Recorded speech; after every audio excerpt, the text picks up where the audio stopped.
Du 1er au 31 décembre 2021, vivons au cœur des événements des derniers jours.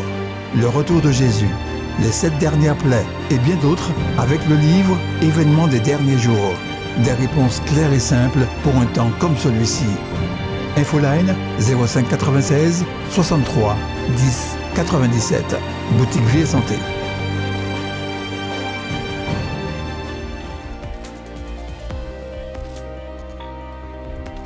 Mesdames et messieurs, je bénis le Seigneur pour sa parole qui nous rassure et nous guide en ces temps troublés. Puisse Dieu vous combler de ses riches bénédictions et puissiez-vous tirer profit de ces enseignements afin de vous préparer ainsi que vos familles pour la venue de Jésus.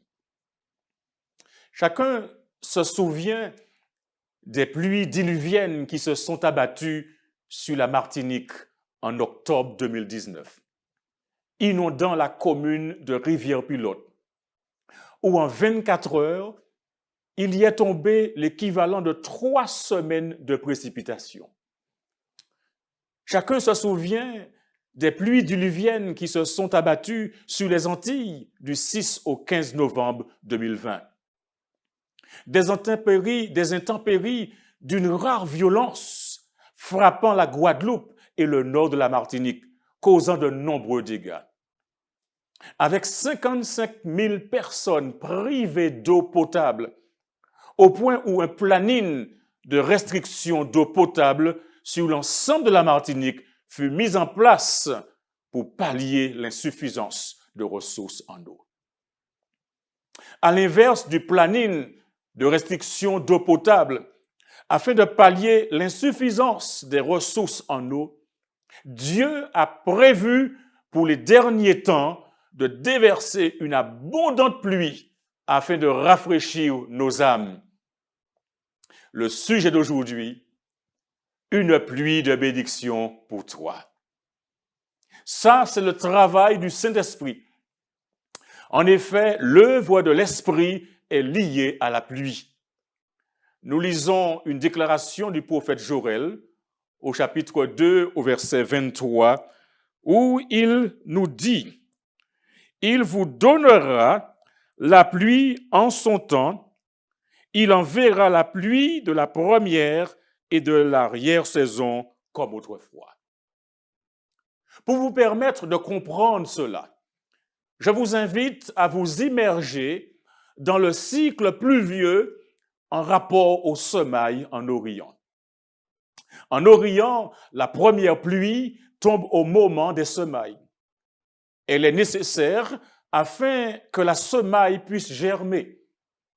Sous l'influence des pluies fertilisantes, les tendres pousses sortent du sol.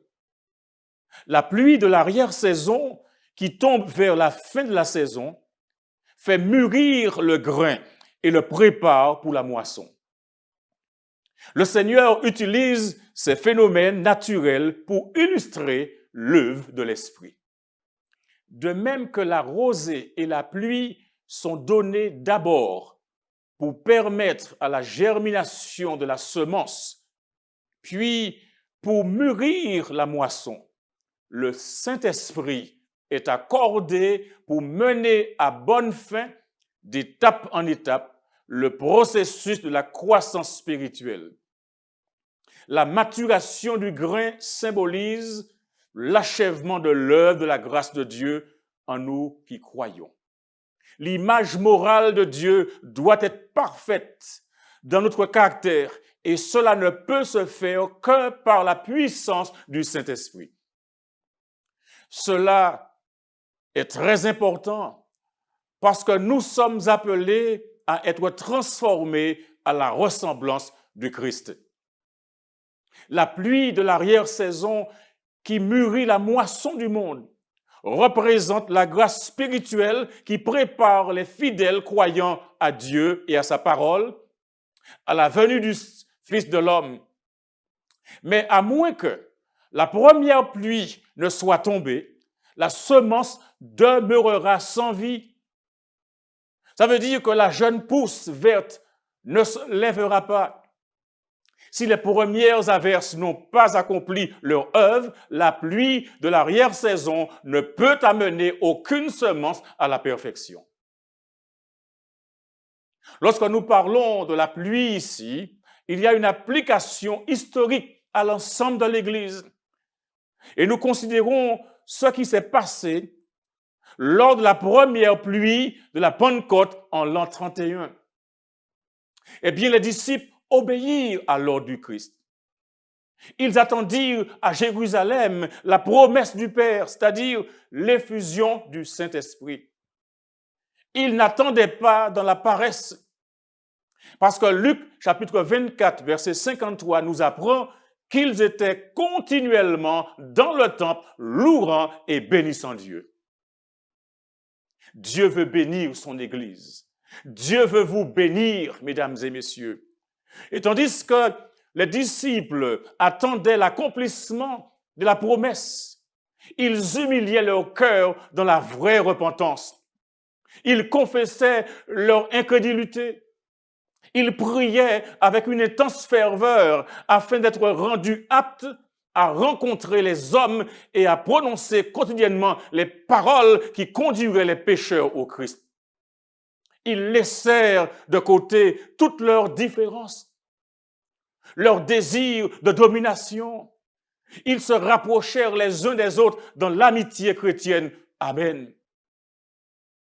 C'est après que les disciples furent parvenus à l'unité parfaite lorsqu'ils ne briguaient plus la première place que le Saint-Esprit leur fut accordé. L'effusion du Saint-Esprit au jour des apôtres était le commencement de la première pluie et le résultat en fut glorieux. Et la bonne nouvelle, c'est que jusqu'à la fin des temps, la présence du Saint-Esprit accompagnera la véritable Église. Amen. Posons la question maintenant.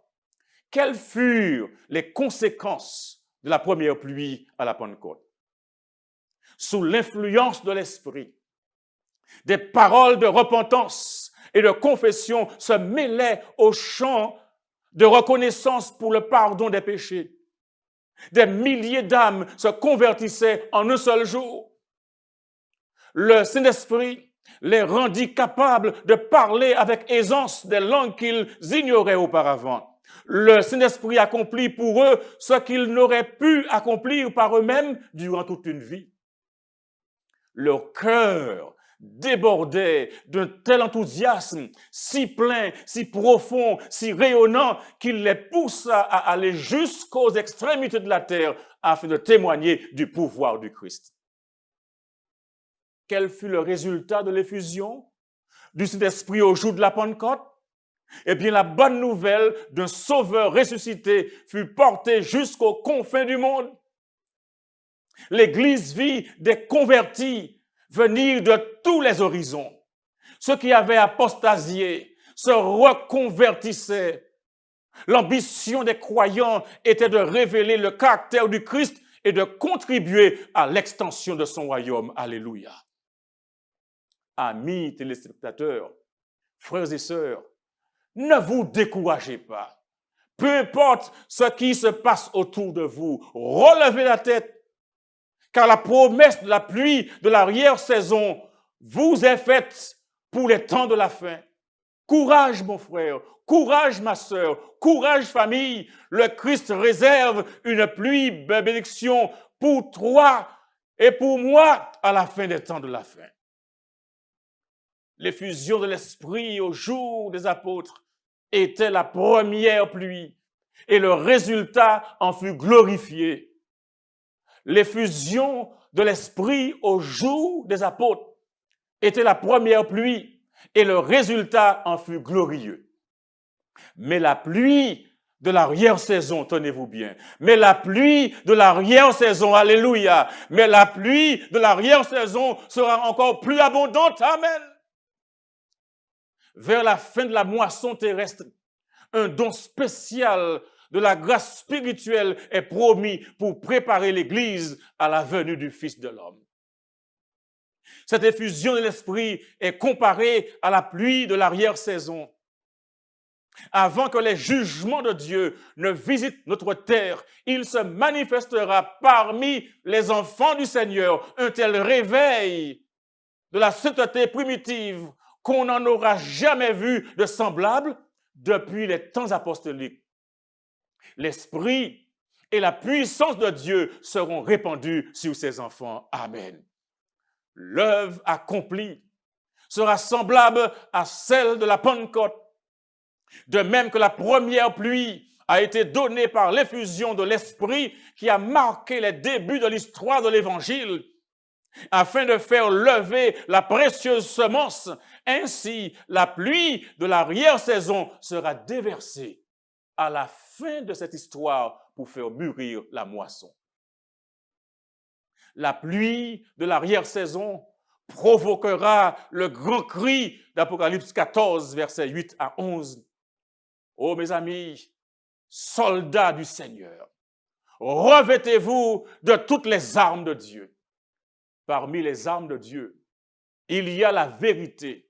Et l'apôtre Paul déclare dans Éphésiens chapitre 6, verset 14, « Tenez donc ferme, ayez à vos reins la vérité pour ceinture. » Oh, mesdames et messieurs, ne portez pas à vos reins des ceintures maléfiques, mais portez à vos reins la ceinture de la vérité. La pluie de l'arrière-saison fera toute la différence. Après l'application générale, il y a une application personnelle aux chrétiens individuels. La première pluie produit la conversion. La pluie de l'arrière-saison développe un caractère comparable à celui du Christ. Rappelez-vous que le Christ est notre seul modèle. Le Saint-Esprit cherche à habiter en chacun de vous. Si vous l'accueillez comme un invité honoré, vous deviendrez parfait en Christ. La bonne œuvre commencée sera achevée.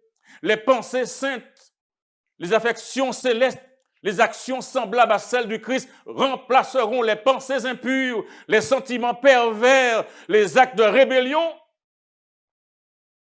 Même si vous avez reçu une certaine mesure de l'Esprit de Dieu, par la prière et la foi, vous devez continuellement rechercher une plus grande portion, une portion encore plus large de l'Esprit.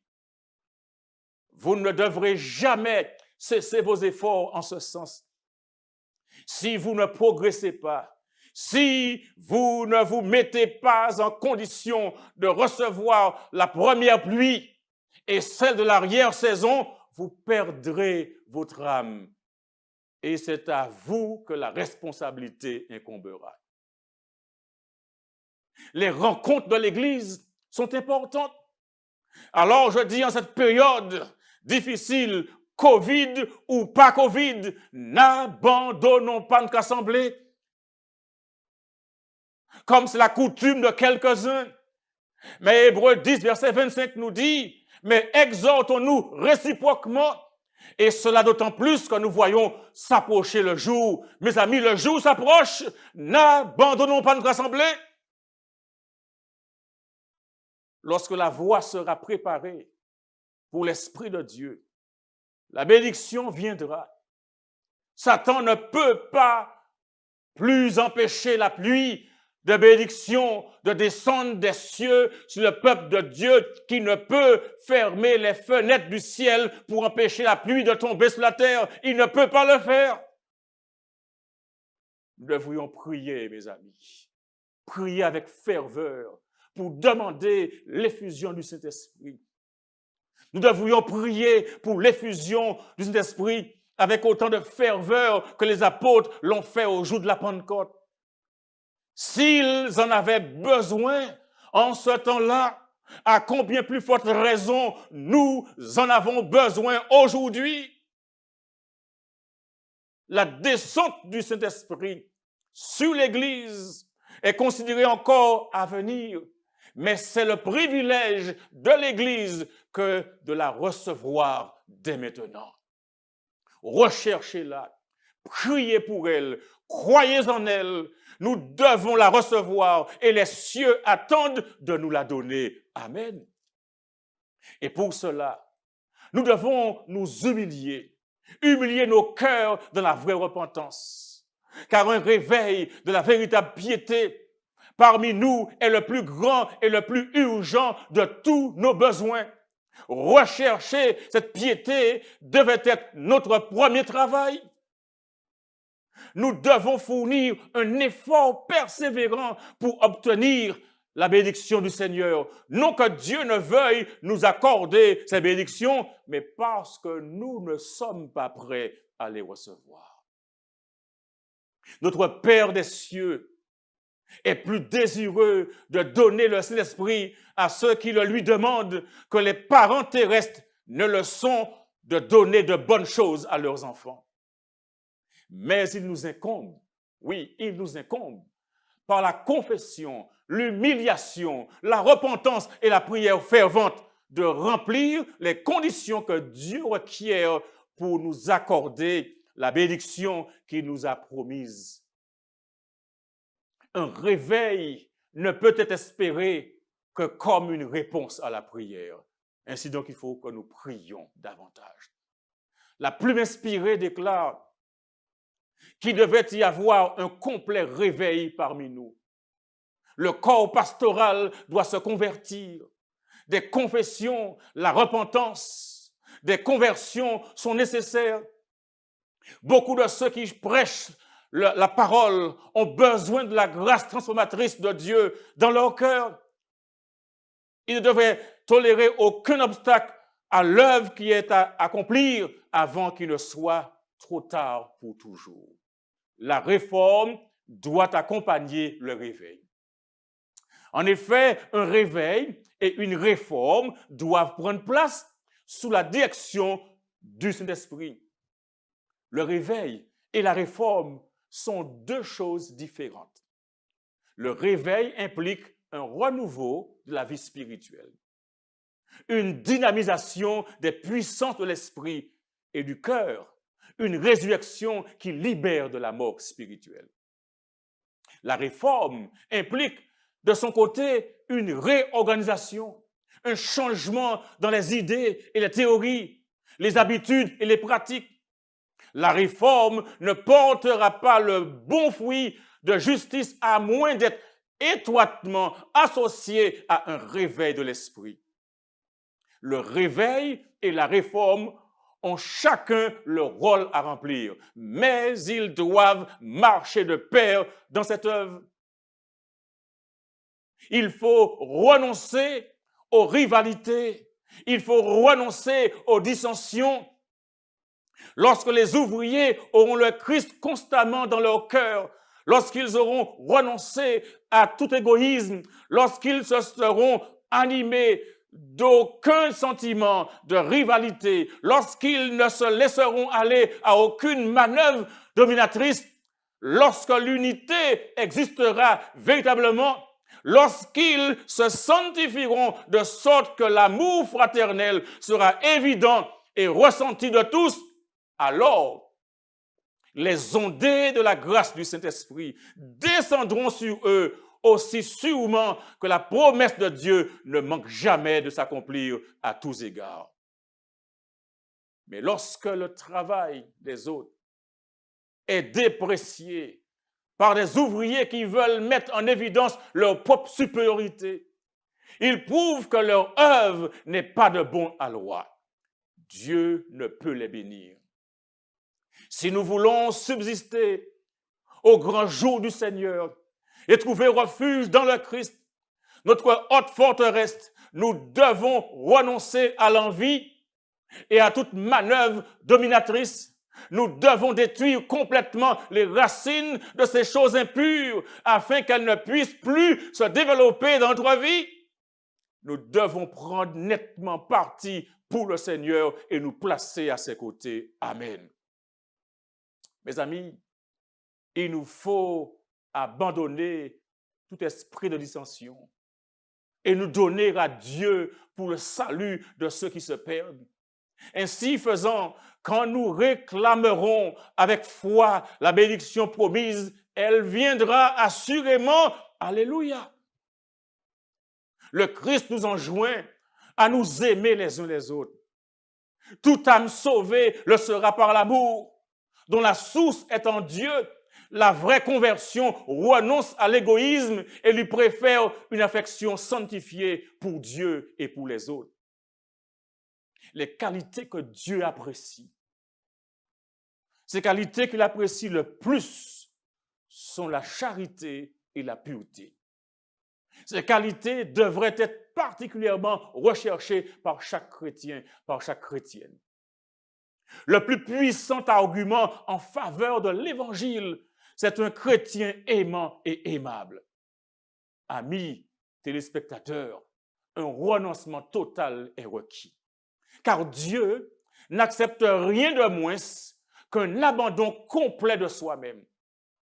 Si tu es chrétien ou une chrétienne, au cœur partagé, il faudra régler ce problème urgemment dans ta vie, car les pécheurs ne pourront jamais entrer dans les cieux.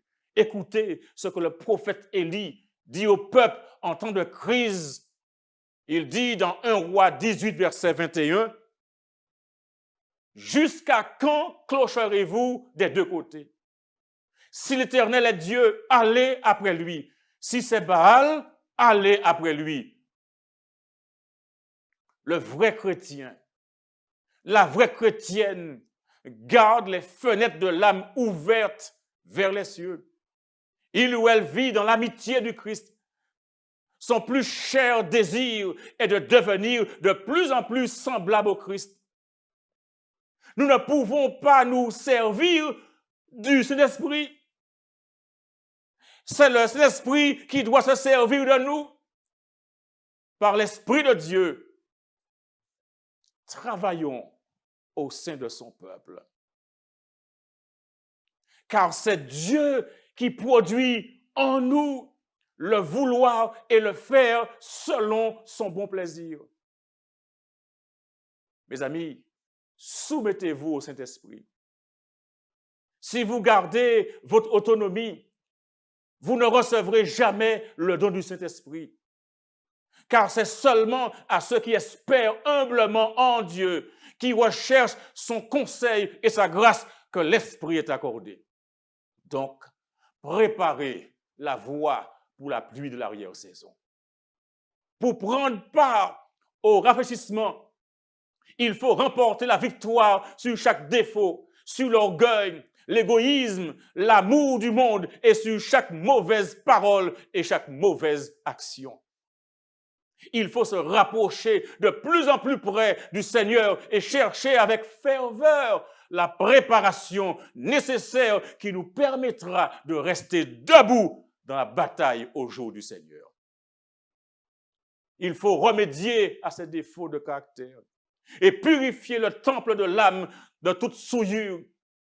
Alors, la pluie de l'arrière-saison tombera sur nous comme la première pluie est tombée sur les disciples au jour de la Pentecôte. Écoutez bien cela, mes amis.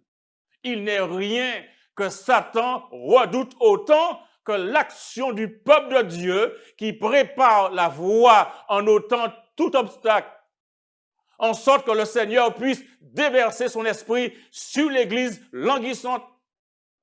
On peut résister à chaque tentation, chaque influence néfaste, qu'elle soit notoire ou secrète, ni par la puissance, ni par la force, mais, alléluia, par la puissance du Saint-Esprit, parce que le texte de Zacharie 4, verset 6 déclare, « C'est par mon esprit, dit l'Éternel des armées, que cela est possible. » La pluie de l'arrière-saison viendra. Amen.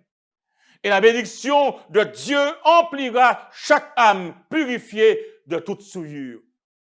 C'est notre tâche aujourd'hui de soumettre notre âme au Christ afin que nous soyons prêts pour le temps de rafraîchissement que le Seigneur nous enverra et prêts pour le baptême du Saint-Esprit.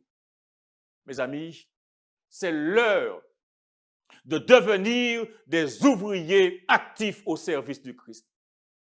La grande effusion du Saint-Esprit qui illumine toute la terre de sa gloire ne viendra pas tant que nous n'aurons pas un peuple illuminé qui sache par l'expérience ce que c'est d'être ouvrier avec Dieu. Garder le vase propre et diriger vers le haut. Tu n'as pas, mon ami, à te soucier de la pluie de l'arrière-saison. Tout ce que tu as à faire, écoutez bien, écoute-moi bien. Tu n'as pas à te soucier de la pluie de l'arrière-saison. Tout ce que tu as à faire, c'est de garder le vase propre, droit et prêt à recevoir la pluie céleste, sans cesser de prier. Permets que la pluie de l'arrière-saison vienne dans mon vase pour ta prière, que la lumière de l'ange de gloire qui s'unit au troisième ange brille sur moi. Donne-moi une part dans cette œuvre, Seigneur. Permets-moi de faire entendre la proclamation. Permets-moi d'être un collaborateur avec toi. Oh Seigneur Jésus, prends la direction de ma vie. Certes, tous ne seront pas dans cette démarche. Certes, tous ne recevront pas la pluie de l'arrière-saison. Je reprends cela. Certes, tous ne recevront pas la pluie de l'arrière-saison. Et c'est pourquoi la question qui est posée, espérons-nous voir l'Église tout entière réveillée? La réponse est, ce temps ne viendra jamais. Il y a dans l'Église des personnes inconverties qui ne s'uniront pas à des prières ferventes et efficaces. Mais nous devons entrer dans l'œuvre individuellement. Nous devrions prier davantage et moins parler. Ainsi, ami, mets ta vie en accord avec la lumière que tu as connue et tu recevras une plus grande lumière. Fais des efforts décisifs. N'attends pas simplement que le Saint-Esprit te pousse à l'action, mais mets-toi en mouvement. Sinon, tu périras dans l'obscurité. Tu ne dois pas rester assis immobile et sans rien faire dans la cause de Dieu. Une pluie de bénédiction est pour toi, mais laisse-toi conduire par le Consolateur. Laisse-toi conduire par l'Esprit de vérité. Laisse-toi conduire dans toute la vérité. Laisse-toi être façonné. Laisse-toi transformer par le Christ. Ne sois pas nonchalant, mais dis Seigneur Jésus, prends ma vie, enlève de moi tout ce qui n'est pas de toi. Fais un nettoyage, une purification totale. Utilise-moi comme tu le veux, là où tu veux, et quand tu veux, et comme tu veux. Mais donne-moi l'appui de l'arrière-saison. Que le Seigneur vous bénisse et qu'il vous soutienne aujourd'hui et pour toujours. Amen.